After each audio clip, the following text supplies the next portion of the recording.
the soft landing ended in December.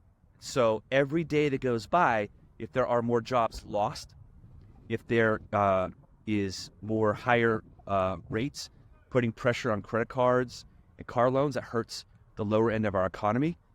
Credit card debt going up. We know that commercial real estate is troubled, right? So we're seeing some rippling there with all this maturity wall with loans coming due. Get ready for a new episode of KP Talks Dollars and Cents. Learn financial literacy and get real-time updates on all things housing, finance, and real estate. So let's get started. Here's your host, Kevin Perenio. Hey, it's KP coming to you live from Corona, California. Well, we talk about the 7Ds on here a lot, which are the life events, and we always say deployment first for a reason. And the reason is because our veterans, our servicemen and women, put it on the line every day for us. And over this weekend, we had 3 American servicemen die in Jordan, defending our country.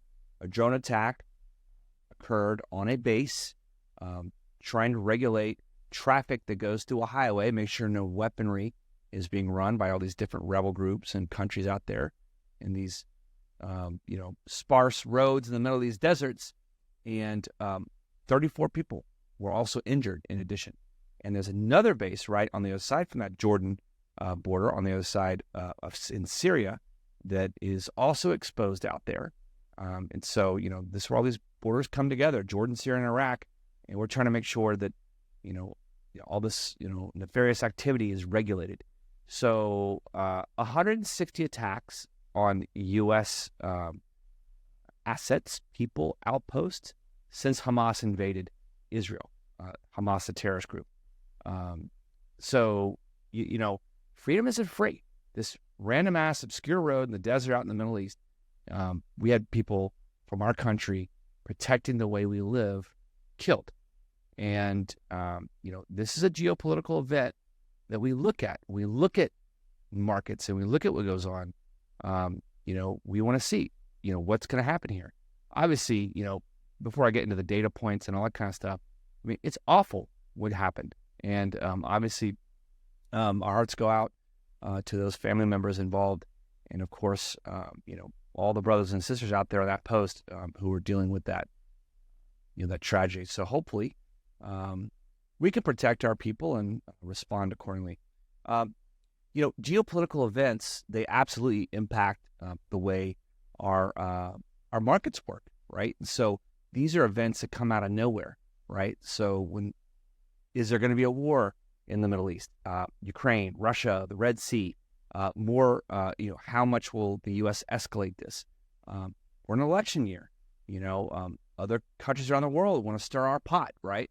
And get us all ginned up and worked up. And it's working on me because I'm pissed off that 3 people died. But, I have to control my emotions. All I can say is this stuff impacts what we do. Our markets are data dependent. And the secondary market is cold, heartless, and unforgiving. And, they want to see what's going on with data, war, deaths, COVID deaths, terrorist attacks, pandemics, all the stuff that goes on there. It impacts the flow of money and the way our world works. And so we'll keep an eye on these events. But it's why we say deployment first. All right. So the conference season kicked off last week, and I'll recap that. But I want to talk about one that's going to happen here in California in May. So the California Mortgage Banker Association, which I'm on the board of directors for about a year now, we are hosting the Mortgage Innovator Conference, and that's in Anaheim in May. So sponsors out there, attendees, C-levels, technologists, we're going to put together a good agenda. And tomorrow, there'll be a link down below. There's an FAQ session. Susan Milazzo, the CEO, Paul Gelati, who's was the chair last year of this conference, together with Margaret Schiaverini. Margaret's rolling off the board. I think she maxed out her years of service. And there are term limits, actually. So this year, together with Paul, I'm helping co-chair this Mortgage Innovator Conference. It'll be a great team on there. Sarah and Nick and a bunch of others will be giving some FAQs tomorrow morning. That's 11 a.m. Pacific time for potential sponsors. There'll be a link down below. And if you sign up by the end of the week, there'll be a 10% discount. Okay, last week, first conference of the year, the Mortgage Banker Association National group had their IMB, the Independent Mortgage Banker Association, and it was festive. It was positive. It wasn't just because it was in New Orleans, because the food is great, but it's because locks are up, rates are down compared to year over year, and even compared to just in October at the national convention in Philadelphia when rates were at 8%, the highest I'd ever seen in my short little 24-year career. And so, when business picks up, people get more positive. So it was nice to see that. I hosted a panel on behalf of the Mortgage Banker Association, had Ashley Marshall on there from the MBA talking about social media, had Ali Cardi from Act to Comply, who is a Gen Z specialist, great at social selling, and Greg Scher, who is a managing director at NFM Lending, talking about social selling and the initiatives they have going on. So really great panel, great show, great dinners. As usual, I'm bouncing around back and forth. Then I finished up with lunch on Wednesday with my good friend John Tallinger and Tim Pasquarella. John, JT over at Class Evaluation at Mother's, got to hit that up. Delay in the airport, no water at the airport, nobody could pee at the airport. Then I headed over to Miami Brickell, where I met with Truve, had a dinner with them. They've got great information, data on verification of income, and then had meetings with them and collaborating with them and their team and some other people like Dominic Marchetti, who I used to work for at First Magnus. And that was all day Thursday. And then rode over to the Florida Association of Miami Professionals Miami chapter trade show. Now, I used to live in South Florida for 13 years, so I attended this trade show many, many years, and got to see some of our retail people there. You know who you are. And we also had, our wholesale team that had a booth and some account executives, of course, some great vendor partners and people I've known out there in the community for many years.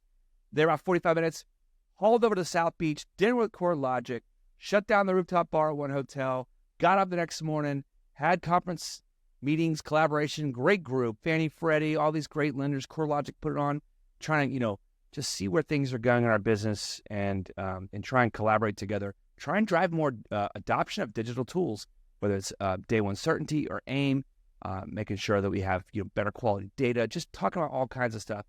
And then may have shut down South Beach that night and flew home. So conference season is kicked off. I'll be with Matic later this week in Scottsdale, so I'll tip you on that one. Okay, humongous week this week. By the way, James Kleiman was interviewed by Sarah Wheeler on Housing Wire. He did a great job on a podcast recapping the IMB, so thank you for highlighting that. Huge data week. If the Fed is data dependent, there's a lot of data coming out. So, I'm not just talking about, we just had the Wolf Moon, and it was late in the month that we had a full moon, which means we have two full moons in December. And then here we are 4 years later, and both the Chiefs and 49ers are squaring off again in the same year as a Biden and Trump election, which the last time the Super Bowl happened, the pandemic started shortly thereafter. So I don't know what's going on, but it is a crazy freaking data-dependent, crazy year, starts the year. The Fed has a meeting Tuesday and Wednesday, and on Wednesday, they answer a lot of questions. Wednesday is also the largest day of companies reporting earnings for Q4. And most of the companies reporting this week are enormous. We got steel companies, oil companies at the end of the week, like ExxonMobil and Chevron. We've got all the Tesla already reported last week. They missed, guided down. Personally, I think it's a plot for Elon to drive the stock price down and be handed some more shares by the board or buy it cheap. Brilliant. Some people are playing 3D chess, Then, of course, NVIDIA doesn't report for another month. So we got Apple, Microsoft, Amazon, Google. They're all reporting, this week. Meta, of course, as well. So steel companies reporting tons of data. Jobs data, it's jobs week this week. ADP, payroll, the job opening number comes out tomorrow. Labor turnover, the quit rate.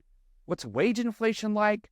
It's unbelievable. And of course, we end the week on Friday with the jobs report for January. It is unbelievable the amount of stuff that's going on. And I'm just teasing you up for it. I don't have to talk about it right now. Now, one big piece of data that come out today, the Fed, the Treasury number. This is a number that we look at really closely now, and I really dug in. I thought it was pretty cool. I go to the Treasury. I've been going here for a few months now, for about 6 months, and you can get the press release. So on October 31st, right, Treasury Secretary Yellen, former chairwoman Yellen, she announced how much new treasuries will be issued in the quarter. So on October 31st, it was like $770 billion. And then they put an estimate of what this quarter would be, $860 billion. Well, today, they came out and said it's only going to be $760 billion. That's $55 billion less in new treasury issuance to fund our government. They're getting more tax revenue. They're getting more money in from different places. And the estimate they put for the next quarter, the first estimate, $202 billion. Bond market like that. So let's watch all this data. Lots of data coming out. Fed's going to be cutting by May. That's my guess. Cheers. Hey, it's KP coming to you live from Scottsdale. We are in TPC Scottsdale, the Waste Management Open, one of the most exciting tournaments in golf is taking place here. People are starting to come in. You can check it out. It's beautiful, whether you like golf or not. It's fun. This is one of the more fun tournaments because people just go rowdy, especially on hole 16. I'm at the Champions course, not the Stadium course, but still, it's Friday afternoon. It's after 2. The market just closed. Jobs report came out today. The Fed spoke. All the big mega cap stocks reported earnings, except for NVIDIA, which they're in about a month, about 4 weeks from now. Humongous, busy, crazy, insane week. So I want to just get a quick note out here. I waited until after the jobs report. I normally put out on Thursday evening, but I wanted to get something out Friday afternoon after the jobs report. By the way, R.I.P. Coral Weathers, Chubbs Peterson, Happy Gilmore, and of course Apollo Creed, one of the best actors out there for those of us in our 40s. We remember him. He was 76, passed away on the 1st. Okay, so by the way, the Carrington Charitable Foundation, they just put out an email for their event. It's on Columbus Day every year. It is one of the best charity events I've ever attended. It's top notch. They take care of our wounded warriors, give them stability, mobility, and then prosperity. It's just amazing what they do for our wounded warriors. So look out for the link there and get signed up if you can. It's a fantastic event. I'm here in town because I met with Matic Insurance, and they're a great property insurer for homeowners insurance. And so what they do is, look, the down payment's the number one cost, title's the second biggest cost, and then your insurance is your third biggest cost. And so, we're trying to find ways to help our consumers get a better price. We love the folks at Atlas Title. They're fantastic on the title side, and Matic Insurance on the homeowners insurance side. So I'm out here meeting with them and then heading back here shortly after a late lunch and a late round. So I'm trying to get this work-life balance thing down. I got 4.5 hours sleep last night, 3 the night before. It's busy. Work is busy. There's a lot going on. The first Friday of every month, I run our national TPO call. We have a wholesale correspondent channel. There's some changes going on in the wholesale channel right now. Another wholesale lender is shutting their doors, and we're all in, right? But this, you guys know, I don't like to talk about PRMG and pimp ourselves out. I mean, obviously, I'm talking about a competitor here, trying to be a collaborative in spirit. So, it's going to be, there's still changes, right? Like earlier this week, New York Community Bank, they are the owners of Flagstar and also took some of the assets, obviously, of Signature Bank, fantastic company out of New York, facing some pressures, some headwinds. I think that management team's going to pull through, and I think it's a great company. Obviously, we have tons of great colleagues and friends at Flagstar as well, and so have confidence in that leadership team over there. So the point I'm making is jobs came out today, over 350,000 jobs. The economy's strong. Things are great, right? But there's still problems, in the world, right? There's problems in our nation, and just to touch on China Evergrande, right? They're bigger than the GSEs here in America, than Fannie and Freddie. I mean, $360 billion in liabilities with only $240 billion in assets. A Hong Kong court said, hey, get rid of all your properties, get rid of your assets. You need to liquidate. Now, of course, like 70% of their assets are in mainland China. So we'll see what mainland China says after a ruling from a Hong Kong court, which, there's kind of a difference there as it relates to Hong Kong versus mainland China and authority there. So China, the Chinese markets, the stock markets are down like 15, 60%. Most emerging markets are up double digits. The stock market is ripping. Right now, the market just closed. I just looked, and the S&P is at a 52-week high. So, I know there's some bears out there and there's conservative people, and I get it. Some people don't want to lose money. But if you weren't in like the 6, 7 best businesses in the world, what are you thinking? Like these companies, Apple, Google, Meta, they have ups and downs. They don't always make their quotas, this, that, but they're great businesses with tons of free flowing cash. Cash is king. Credit makes the world go round. Rates are still up. The Fed said they're not going to cut in March. So they're remaining data dependent. And that data that they're looking at is inflation. Now, I'm not a conspiracy theorist, but it's funny to hear people say, oh, they're going to cut because, they want to help out the election. Well, take the other side of that conspiracy theory. Jerome Powell is a Republican, and, overwhelmingly the board and all the economists on all the Fed boards, they're overwhelmingly liberal. And so you would think they would be dovish and want to cut. A 50 basis point rate cut in May is super impactful for the lower socioeconomic range of our economy. I mean, that's a big time savings on car loans and credit cards and all those things. So the other side of the conspiracy theory is that Powell's holding out and not cutting sooner, so to sway the election his way. So again, I hear conspiracy theories. Again, I don't want to dabble in all that. I think they're data dependent. And inflation is coming down. They acknowledge it as such. They said it's coming down. And that's the war they're waging. They're trying to beat inflation. So as inflation continues to come down and, they're data dependent, I still stand by a May 1st cut. Even Goldman Sachs says May. So I think there's some of the brightest people out there. They would never hire me. But hey, I've been saying for a year May, and now they say May. Anyway, so the Fed is still data dependent. Inflation's coming down. It's falling like a rock. It's coming down every month, year over year. 6-month look back on the PCE, we're at 2%. That's their target. So, come May, we'll be, 9, 10, 11 months at 2%, most likely. But they want to see and validate that. So, jobs report obviously is positive. And so what's interesting is, like, the stock market does a really good job of trying to take bets at how to make money, or as the bondholders try not to lose money. And what's interesting is, going back to 1986, the average time from the last rate hike, which for us was in August, to the first rate cut is 8 months. 8 months. That would be April. So, by average, May would be the cut. That's just a stat that I uncovered. The only time it was longer was 15 months, but that was after the humongous credit collapse of 2007 and 2008, the great financial crisis. So, the Fed is looking to cut if inflation keeps coming down. They've already said it as such. At the March 20th meeting, we'll get their next dot plot, and they'll tell us exactly what they're thinking about inflation and cuts and all the above. Jobs report was strong.